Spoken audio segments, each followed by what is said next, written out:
สวัสดีค่ะพ่อแม่พี่น้องสวัสดีFCทุกท่านเนาะค่ะกลับมาพบมาพอกับเจตาพารวยคือเก่าค่ะในทางช่อง YouTube คลิปนี้เจตาจะวางแนวทางของลาวพัฒนาค่ะลาวพัฒนามื้อแรงวันที่29เป็นวันจันทร์เนาะค่ะคลิปนี้จะมี4เซียนดังจะมีเลขล็อกจิกเซียนหนุ่มเซียนซุ่มแล้วก็เซียนจิระค่ะติดตามเซียนใดอยู่ก็เตรียมแคปหน้าจอไว้เนาะค่ะพี่น้องไปรับชมรับฟังน้ำกันเนาะรุ่นมือแรง20:30ลาวพัฒนาค่ะเป็นยูนิตประวัติเลขล็อกจิกค่ะเลขล็อกจิกลาวพัฒนาลาวพัฒนา26ออก052ค่ะล่าง00วิ่ง2ตัว3ตัวบ่เข่าบ่เดินของล็อกจิกขอโทษขออภัย FC แทนล็อกจิกเนาะค่ะแนวทางของเพิ่นบ่เดินบ่เข้าวันที่24เข้าไปวิ่งรูดเนาะค่ะเอามาไปตามต่อมือแรงกราบขอบคุญขอบคุณเลขล็อกจิกสาวน้อยหน้ามนต์คนน่ารักค่ะสาวน้อยหน้ามนต์เลขล็อกจิกคนขยันค่ะเพิ่นให้มาแล้วไปต่อมือแรง FC เจตาในช่องเตรียมแคปหน้าจอรุ่นต่อกับเลขล็อกจิกเนาะค่ะใครชอบกระจัดคัดกระพานเนาะค่ะแนวทางของเลขล็อกจิกFC เลขล็อกจิกเตรียมแคปหน้าจอค่ะวิ่งรูด7 2ตัวค่ะ4หาง78777270 3ตัวค่ะ2หาง978 872วิ่งรูดเพิ่นให้ตัวเดียวอยู่แล้วเนาะค่ะเลขล็อกจิกจับตามอง FC เพิ่นให้ตัวเดียวอยู่แล้วเน้นๆเจาะๆ2หาง2ตัวค่ะ7872ค่ะ3ตัวไม่มีวงกลมค่ะบ่ได้เน้นได้เด่นทอกันพิจารณาเอาค่ะชอบก็จัดขัดก็ผ่านเลขล็อกจิกค่ะเลขล็อกจิกชอบก็จัดขัดก็ผ่านแคปหน้าจอค่ะใครจะไปต่อกับเพิ่นเตรียมแคปหน้าจอเลขล็อกจิก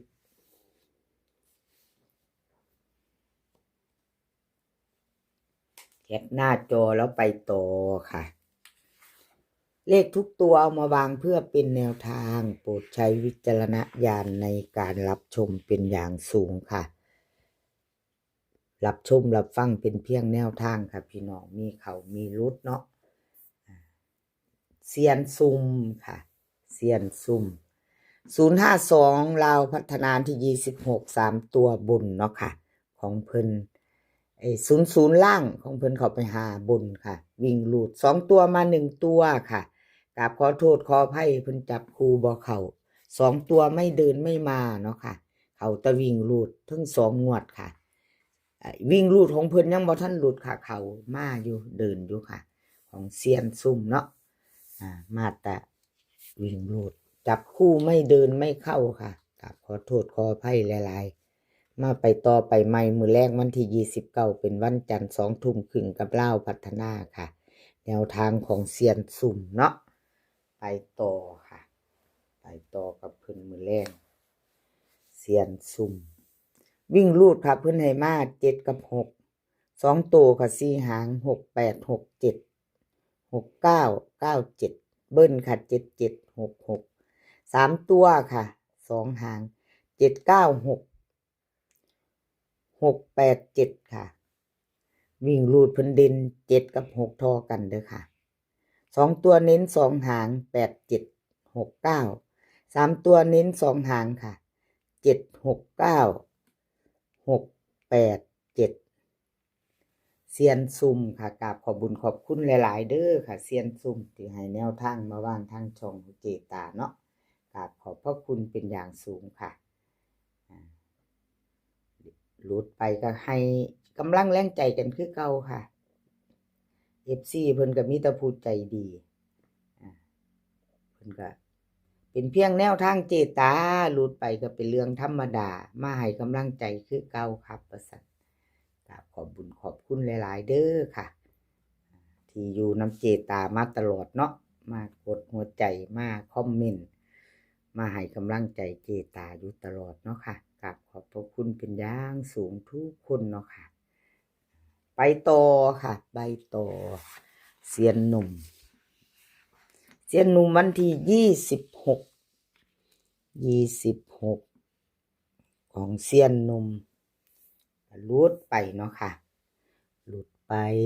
052 3ตัวบน00ล่างวิ่งลูด2ตัวเบิ้ล3ตัวไม่เดินไม่เข้าเซียนหนุ่มเนาะค่ะก็บ่เป็นหยังค่ะไปใหม่ไปต่อ2 งวดค่ะเจตาให้เบิ่ง2 งวดประวัติให้ดูประวัติ2 งวดหลุดแล้วก็หลุดเลยเนาะค่ะกับขอโทษขออภัยแนวทางเพิ่นหลุดไปเนาะค่ะหลุดก็คือหลุดเนาะพี่น้องชัดเจนมาไปต่อไปใหม่กับเซียนหนุ่มเนาะค่ะเซียนหนุ่มวิ่งลูดเพิ่นให้มา7กับ8ค่ะ2ตัว4หาง70718081เบิ้ลค่ะ7788 3ตัว3หางค่ะ871878 วิ่งลูด7กับ8วงกลมให้ทอกันค่ะเน้นเด่นเท่ากันเนาะค่ะวิ่งรูด2ตัวเน้น2หางค่ะ71กับ80 3ตัวเน้นหางเดียว871 870ค่ะ3ตัวเน้น2หางเนาะแคปหน้าจอค่ะใครจะไปต่อกับเซียนหนุ่ม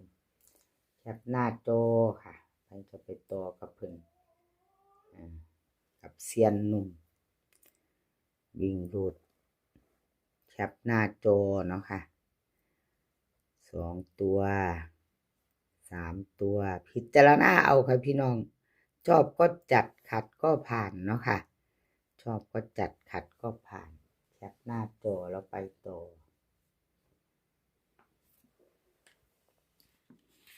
่อกับเซียนจิระค่ะเซียนจิระ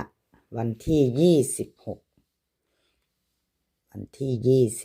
เนาะค่ะเซียนจิระวันที่26 052 3ตัวบนค่ะล่าวพัฒนาออก00ล่างวิ่งลูด2ตัวเบิ้ล3ตัวไม่เดินไม่เข้าเนาะค่ะวันที่26ที่ผ่านมาขอโทษขออภัยแทนเซียนจิระเนาะค่ะพี่น้อง FC ทุกท่าน24เข้าไปวิ่งลูดอยู่ค่ะตัวหนึ่งมาลุ้นกันต่อไปใหม่มือแรงค่ะมือแรง2 ทุ่มครึ่งกับล่าวพัฒนาเซียนจิระเนาะค่ะ2 ทุ่มครึ่งไปต่อไปใหม่เซียนจิระค่ะล่าวพัฒนาวิ่งลูดเพิ่นให้มา5ค่ะ5ตัวเดียว2ตัว4หางค่ะ2ตัว4หาง58 59 50 51เบิ้ลค่ะ55 3ตัวค่ะ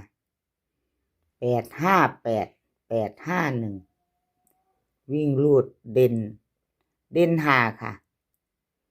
เด่น5ตัวเดียวเน้นเซียนจิระ2ตัวค่ะ58กับ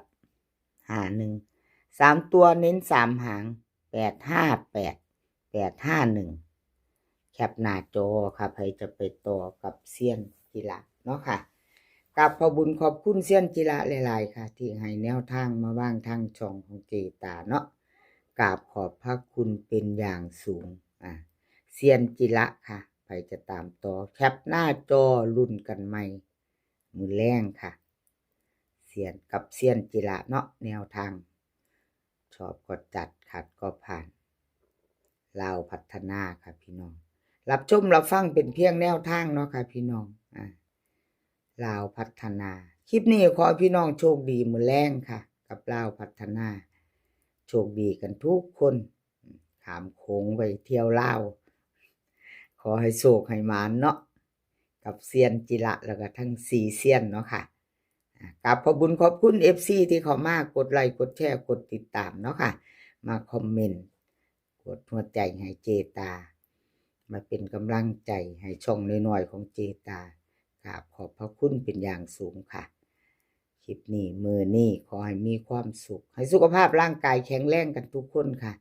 เดินทางไปไสก็ขอให้ปลอดภัยเดินทางไปขอให้มีโชคกลับมาขอให้มีชัยคลิปหน้าพ่อกันใหม่ค่ะคลิปนี้ก็สวัสดีค่ะ